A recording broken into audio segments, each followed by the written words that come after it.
What's good, heat seekers? It's your boy Mo, king of the streets, and you already know what time it is. Huge ass shout out to returning subs.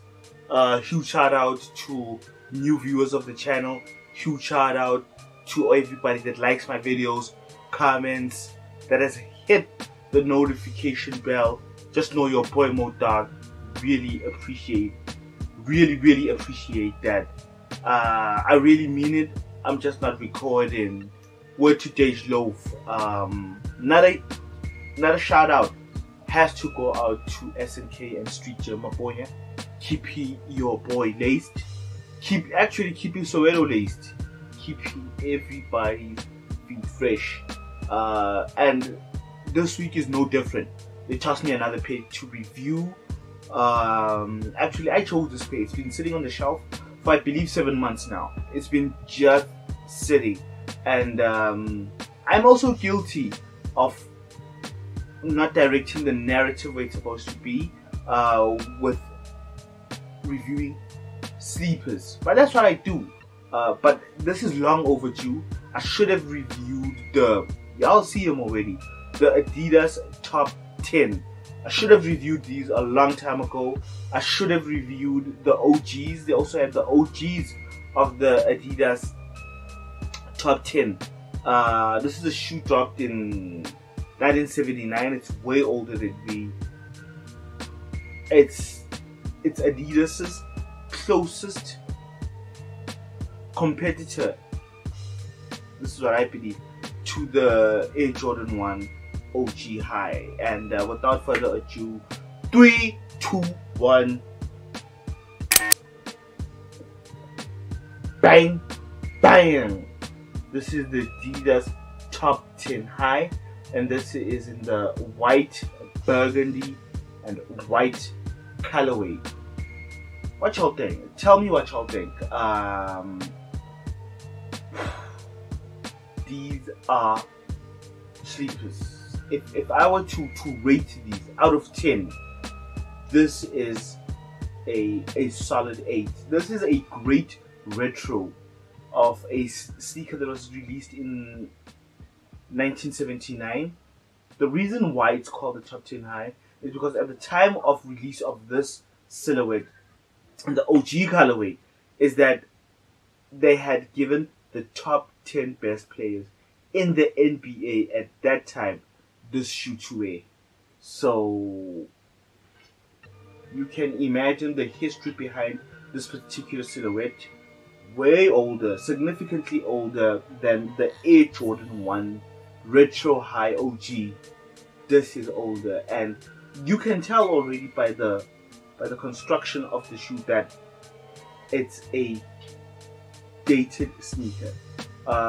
With hooping in these in today's time, I wouldn't advise it. The technology, the cushioning technology is that dated, but for style, I think these are great. So let's hop into these bad boys, talk about the overall construction of the shoe, the materials used, the tech specs, the tooling on the outer sole, and yeah, we'll hop into we'll holler at the kid with everything else after that. So let's go. Getting into the toe box of the shoe, you'll see that these perforations are found in other Adidas silhouettes. So you find on the toe box of the shoe they use a synthetic leather, which is not the greatest leather in the world. However, it's gonna get the job done. So what I like about this toe box is that creasing happens right here, by this depression in just at the base of the tongue. So you don't get that untidy creasing in the toe box area, but rather it's hidden nicely by this area here. So right on the toe box there's an additional piece of leather stitched atop the mud guard right over there. Y'all see that same quality leather. That same leather runs across, it serves as a white base, runs across the lateral side, wrapping around the heel, going into the medial side, and then stitch right atop that base white leather is this burgundy 3 stripes, the trademark 3 stripes on the lateral side as well as on the medial side, and in between, or on the left and right hand side of the center stripe, you have those perforations right there as well as right there. I would say these perforations serves as a cooling mechanism for your feet while hooping. Wrapping around the heel of the shoe is that same white leather with a white stitching, and then on the ankle of the shoe you have that burgundy gang around the ankle collar of the shoe, and then slightly 2/3 of the way up they've put in another white synthetic leather strap just above the burgundy leather. Now this area here is very well padded, giving your ankle and your Achilles heel much needed support while hooping. This is insane. And the interior of this ankle collar is a nice, this is a very plush leather that is very well padded. Going to the laces, they only give you one flat style white lace. You can switch it up. I'm very much a supporter of switching up laces in footwear. So with these, I would definitely find, just to give it a nice contrast, burgundy laces. Hit it with a flat burgundy lace just to go with the outer sole, the 3 stripes, as well as the leather on the ankle collar. It will go beautifully. The lace eyelets, there's an added feature which I really do like, is that they've reinforced the lace eyelets with these steel rings, the steel holes. I like that feature. I like that feature. So yeah, then my favorite part about this entire shoe is that the midsole, it has been aged. It's been given an off-white or sail look to it, like it's already been worn in. So it bounces off nicely with the white. And then going to the outer sole of the shoe, you have that herringbone traction pattern running the length of the entire foot, and then with the Adidas branding right there in the middle, finishing it off nicely. Yes, herringbone traction is a very solid traction, especially with quick turns on a dusty wooden court. These would have in 1979, these were probably ahead of their time. So yeah, the overall construction is very similar.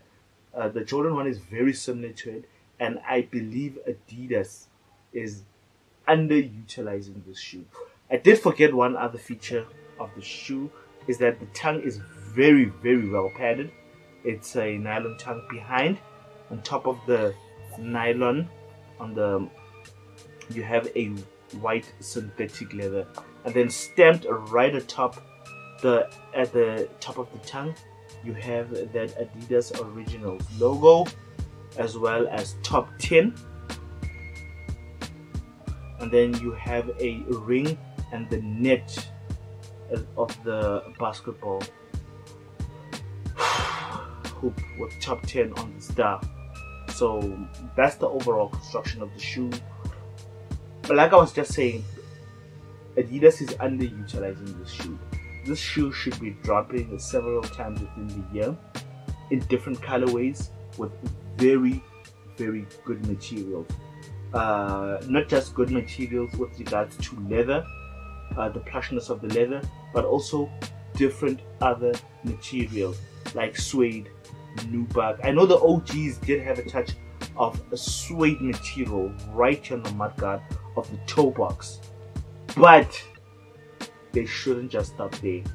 They should play around with the colors, just like how Air Jordan 1s, you find them dropping different color blockings of the UNC or Breads or Royals. Case in point is you would get the Royal toes as well as the OGs with the Royals. So with the Royal toes, the color blocking is different from the OG color blocking. So I'm suggesting Adidas do the same. Work also on the construction of the shoe, because it's very narrow when it comes to sizing wise. When I tried these on, I had to go a size up, because in the toe box area it does run quite narrow. But before you even purchase these online with SNK, I would rather suggest you go in store, ask to fit one before actually making the actual purchase. So yeah, I would rather recommend, because they do run small for me, and I measure as a UK size 10, slightly on the narrow side, but I found these to be very narrow for my foot. So yeah, get in store, fit them, make the ultimate decision on sizing. So yeah, so I'm humbly requesting Adidas, sign your boy. Not sign your boy, give your boy a collaboration with these and see where we can take this, because I guarantee you I can bring these back. I can bring these back. Word to God.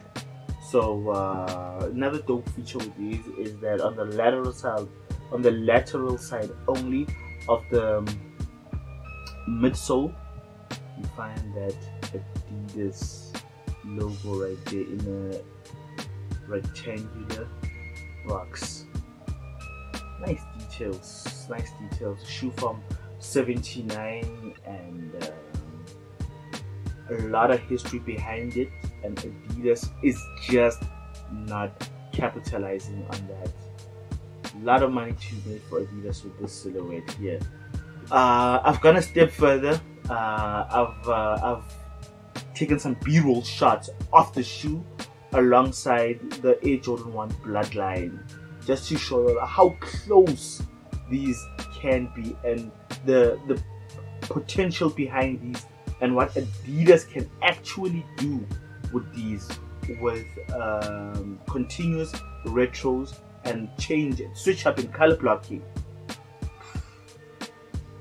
They are sleeping on this gold mine. Alright, getting into the box. The box is standard. If you've ever owned a Superstar box or a Stan Smith box, standard feature. Blue box is the other shoe. Blue box, 3 stripes on top. It is a flip top with the Adidas tissue paper on the inside. Nothing spectacular. A lot of people are familiar with this type of box, so I don't even want to get too much into the box. These currently retailing for 1,400 Rand at SNK Maponya. Do not sleep. After posting this video, I cannot confirm how many sizes can get moved. So, camera died on me. Poppy hopped on the couch. He wants to say a few things, but as for me, I was done with the review on these. Hit me up in the comment section. Comment, like, subscribe, all that good stuff. Follow SNK, and yeah, man. For me, I'm Audi 80, baby. Poppy? Yeah, I'm Audi baby too. Wow. So the strap thing is